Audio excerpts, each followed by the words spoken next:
Greetings Wanderer, this is Atlas here and welcome to the Void.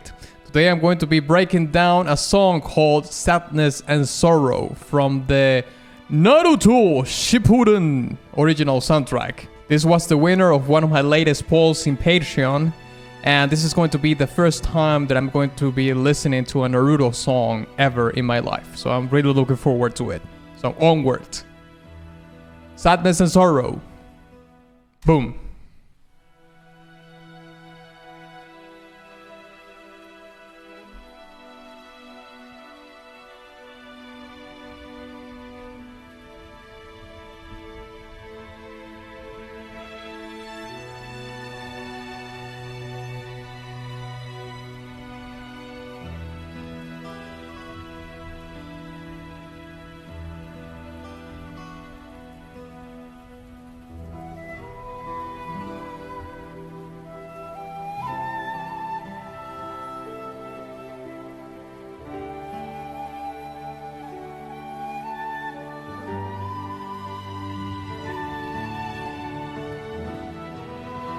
This is very emotional.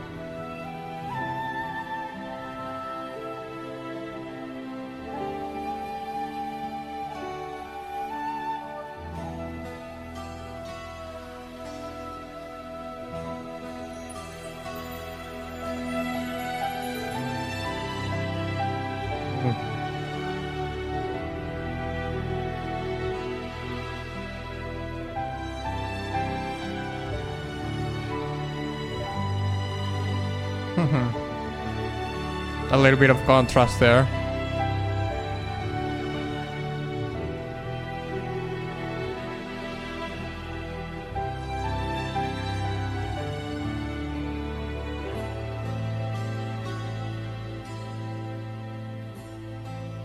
That is a great melody.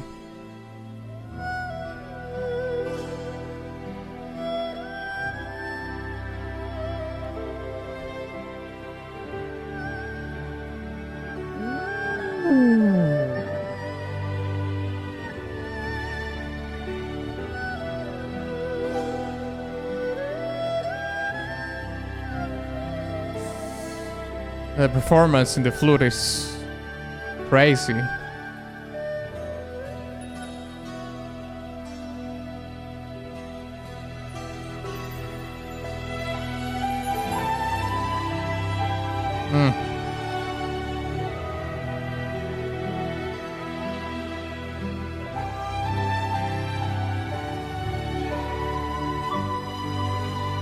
And there's the contrast towards... Yeah.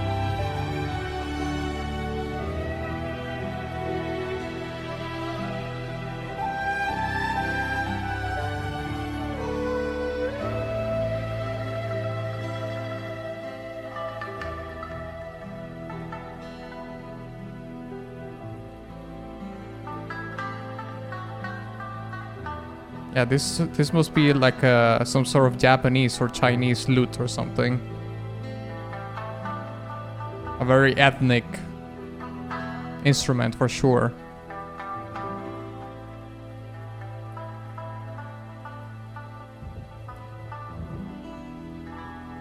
And there we have a resolution towards the end. Yeah. There it is. All right. Well,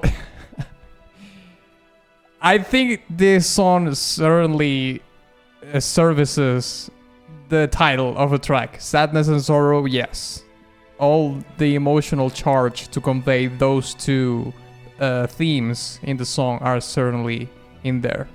But we're going to be breaking that. We're going to be speaking more about that in the breakdown. So let's break it down.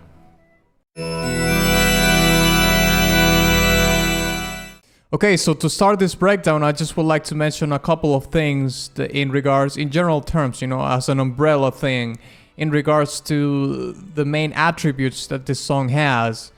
And, well, maybe I should start by saying that probably the most obvious one, which is pretty much related to the title of a song, which is Sadness and Sorrow, because yes, this song is, delivers those two sentiments to the utmost degree, let's say. But I think this song is pretty much written in a minor key. So what I mean by that, and the translation to that in more simpler terms, is that the song is going to have a sad sound or something akin to those kind of emotions, sadness and sorrow and so on and so forth, which are basically the emotions that are basically in the title of a track. Songs that are written in a minor key not only can evoke, a sentiment or emotions of sadness and sorrow, because the minor key leans more towards, the dark side of music, let's say. So you can evoke also, very sinister, evil sounding songs and so on and so forth. Another thing that I think it's very important to mention is that this song is very stripped down in elements, which I think it serves very well to convey what the song wants to convey, which is the sadness and the sorrow, no pun intended, of the song. We have an acoustic guitar, string section, transversal flute, piano that is playing unison with the leitmotif of the song and whatnot.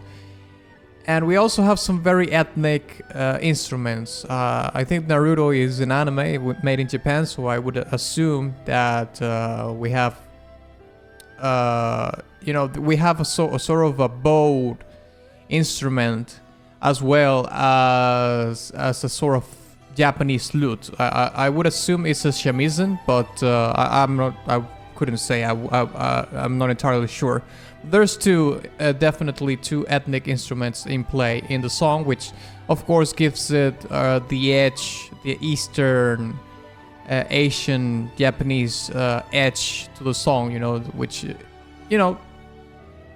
I don't know if this is necessarily related to the universe of Naruto, if it's if the whole thematic of this anime is set in Japan and whatnot, which it probably is, because those ethnic instruments are there for a reason, not only just for identity's sake of this anime was made in Japan and whatnot. I think it goes more than that. It's trying to express more than that, and I think it's trying to express something thematically within the anime. Now, in terms of the performance, I think all the solo instruments that were playing, the flute, the bowed ethnic instrument that there's there, the shamisen, the performance is absolutely outstanding. The dynamics, the vibratos, the intensity of the notes, the whole dynamics in the expression of the performances and all those instruments were absolutely fantastic. And they had to be that way because, like I said before, the song is it doesn't have a lot of elements going on. This is not a super mega orchestral song or whatnot. It's very tamed in how it delivers not only the composition itself and the notes and whatnot, but also the sentiment that you're trying to transmit. So, for example, the string section, you only have longs, you have only long sustained notes that carry the emotion of the emotion that you're trying to convey. And what's interesting about this is that you also have some degree, even in the very nature of the sound of the instruments, that try to give you a little bit of hope. And I'm talking very specifically about the transversal flute that we hear in the song, which among the woodwind instruments, it's an instrument that has a very sweet sound. So just by default, no matter what the flute is playing, no matter if it is a major scale or a minor scale or whatnot, it's going to have a little bit of that sweetness in the sound that it's going to be it's going to spark the sound and maybe even though the melody can sound a little bit sad, there's a little bit of hope imbued in the sound itself, because it's the very nature of the instrument, which is actually very cool, because it makes a little bit of contrast towards, you know, the very much premise of the song overall.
Finalize my commentary, I just would like to mention that this song achieves everything that it sets to achieve.